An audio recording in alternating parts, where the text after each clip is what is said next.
मित्रांनो, इतिहास ही अशी गोष्ट आहे ज्यात काय खरं आणि काय खोटं हे तुम्ही स्वतः देखील ओळखू शकत नसता. कारण की जो इतिहास लिहिला आहे त्याच्यावर तुम्हाला विश्वास ठेवावाच लागत असतो. त्यामुळं बऱ्याचदा खऱ्या इतिहासापासून आपण खरंच खूप वंचित राहत असतो.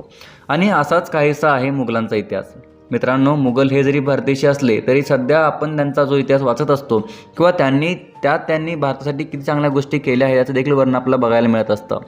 मित्रांनो, आता तुम्ही विचार करा की जे मुघल बादशाह त्या ठिकाणी राज्य करण्याच्या उद्देशाने आले होते, त्यांना भारताबद्दल इतकी ओढ कशामुळे निर्माण झाली असेल, हा देखील प्रश्न आपल्या मनामध्ये नक्कीच पडत असतो.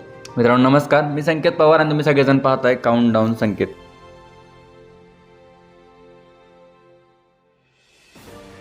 मित्रांनो, आपल्याला हे मान्य आहे की त्यांच्या काळात काही चांगल्या गोष्टी देखील घडल्या होत्या. पण आपण जर नीट विचार केला तर असं देखील लक्षात येतं की बऱ्याच गोष्टी ज्या चांगल्या म्हणून इतिहासामार्फत आपल्या पुढं मांडल्या आहेत त्या खरं तर खोट्या आहेत. आणि त्या कशा, तर त्या पुढील प्रमाणे. मित्रांनो, सगळ्यात पहिली येणारी गोष्ट होती ते म्हणजे सम्राट बाबर याला भारताविषयी नितांत प्रेम होता असं आपल्याला सांगितलं जातं. पण मित्रांनो, बाबराने आपली डायरी म्हणजेच तुझके बाबरीमध्ये भारताविषयी जेवढ्या चांगल्या गोष्टी लिहिल्या आहेत तितक्याच त्याने काही वाईट गोष्टी देखील लिहिल्या आहेत. आणि त्या गोष्टी म्हणजे भारत हा काहीसा वेगळा प्रांत आहे आणि या ठिकाणची लोकं सुंदर नाही आहेत. समाजामध्ये पायाभूत सुविधा या ठिकाणी भक्कम नाहीत. या ठिकाणच्या लोकांमध्ये शायरी करण्याचं देखील कला नाही. लोकांना बोलण्याची शिस्त नाही आणि लोकांमध्ये दयाळूपणा देखील फार कमी जाणवतो. या ठिकाणी कलेला देखील वाव नाही. उत्तम दर्जाचं घोडे, टरबूज, द्राक्ष या ठिकाणी मिळत नसतात आणि या ठिकाणी जेवण देखील म्हणावं तितकं चविष्ट नाही आहे. मित्रांनो, हे सगळं पाहिल्यानंतर बाबरनं भारतातील दोन गोष्टींची खूप स्तुती केली आहे आणि त्यातलं एक म्हणजे सोनं आणि दुसरं म्हणजे आंबे. खरं तर बाबरने आपल्या ग्रंथात जे काही लिहिलं होतं ते पाहायला गेलं तसं काहीसं खरं देखील आहे. कारण मित्रांनो, तो ज्या भागातून आला होता त्या भागातील एकंदरीत परिस्थिती पूर्णतः वेगळी होती. त्याच्या अपेक्षेप्रमाणे गोष्टी त्याला भारतामध्ये दिसल्या नसतील आणि त्यामुळं आपल्याला जे सांगितलं जातं की बाबराच्या मनात भारताविषयी प्रेम होतं, तर ही गोष्ट म्हणा तितकी खरी नाही आहे. मित्रांनो, दुसरी गोष्ट होती ती म्हणजे मुघल नसते तर भारतामध्ये सुंदर इमारती नसत्या. खरं तर मित्रांनो, अनेक वेळा असे तर्क देखील लावले जातात की मुघल नसतं तर भारतामध्ये लाल किल्ला नसता, ताजमहाल नसता, कलाकुसरीनं नटलेलं सुंदर इमारती यामध्ये नसत्या. पण मित्रांनो, हा तर्क काही प्रमाणात जरी खरा असला तरी आताचा जो इतिहास आपल्यापुढं आहे त्यात खऱ्या भारतीय शासकांचे कलेतील योगदान दुर्लक्षित देखील केलं गेलं आहे आणि हे देखील सत्य आहे.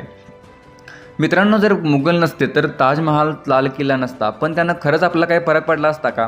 कारण मित्रांनो बघा, आपल्याकडं आज अजिंठा वेरूळची लेणी आहे, चांदीचा स्तूप आहे, खजुराहोचं मंदिर आहे, दक्षिणेकडील कलाकुसरीने नटलेली भव्य मंदिर आहेत, तंजावरच्या मूर्तिकला आहेत. मित्रांनो, अशी अनेक उदाहरणं आहेत देता येतील जे मुघल स्थापत्य कलेपेक्षा देखील वरचढ आहेत. त्यामुळं ही गोष्ट काहीच्या प्रमाणात खोटी आहे असं मला वाटत असतं. मित्रांनो, नंबर 3वर येणारी गोष्ट म्हणजे बाबर नसता तर बिर्याणी नसती. मित्रांनो, बिर्याणी हा फारसी शब्द बिरिन्सबिरी यापासून उत्पन्न झाला. याचा अर्थ होतो तळलेला तांदूळ. आता बिर्याणी आजची भारतातील सर्वात प्रसिद्ध डिश देखील आहे आणि अशी ही बिर्याणी बाबरची देण आहे असं देखील म्हटलं जातं. पण मित्रांनो, ही गोष्ट खरंच खोटी आहे.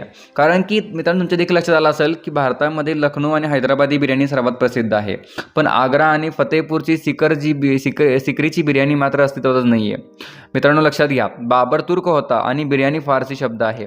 त्यामुळं बाबरानंतरचे काही बादशाह हे पुलावाचे देखील शौकीन होते. आणि असं पाहायला देखील गेलं तर मुघलांना बिर्याणीचंच काय तर तांदळाचा देखील संबंध काहीच येत नाही. आणि मित्रांनो, अजून एक उदाहरण म्हणजे मोगलाई स्पेशल कबाब म्हणून आपण जो पदार्थ खात असतो तो खरं तर मोगल साम्राज्यानंतर नवाब आणि जमीनदारांच्या घरी बनवला जायचा. मुघल बादशहांचा केवळ त्या अन्नपदार्थांचा नावलौकिक मिळवून दिला होता. तसं पाहायला गेलं तर मित्रांनो, आज आपण मोगलाई पदार्थाच्या नावाखाली भरमसाठ पैसे देऊन जे पदार्थ खात असतो त्यांपैकी बऱ्याचशा पदार्थांची श्रेय मुघलांना फुकटची मिळत आहे. त्यामुळे ही गोष्ट देखील लक्षात घ्यायला हवी. मित्रांनो, चौथी गोष्ट येते म्हणजे गंगा जमुना संस्कृती आणि उर्दू मुघलांची देणगी आहे. खरं तर गंगा जमुना संस्कृती आणि उर्दू याच्याबद्दल बोलायचं झालंच तर प्रत्येक वेळी मुघल बादशाचा उल्लेख या ठिकाणी केला जातो. पण सुफीवाद, गंगा जमुना संस्कृती असेल किंवा उर्दू या गोष्टी भारतात बाबर येण्याच्या पूर्वीपासून अस्तित्वात आहेत. मित्रांनो, एक ठिकाणी असं लिहिलं पण होतं की अमीर खुसरो याने बाबराच्या जवळपास 250-300 वर्ष आधीच जिहाले मिस्किन मकुन तागा फुल दोराय नयन बनाय बतिया. मित्रांनो, हे वाक्य लिहून उर्दूची सुरुवात या ठिकाणी केली होती.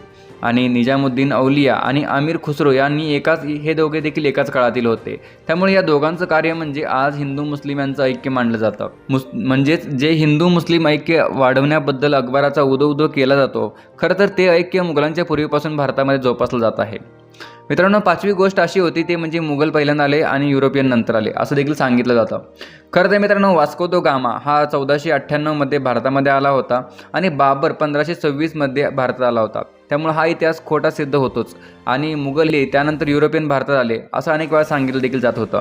मित्रांनो, अनेक इतिहासकारांच्या मते तर गुजरातवर विजय मिळवणाऱ्या अकबराने पोर्तुगीजांनी बलाढ्य नौसेनेला पाहून गोव्याकडे जाण्याचा मनसुबा देखील बदलला होता.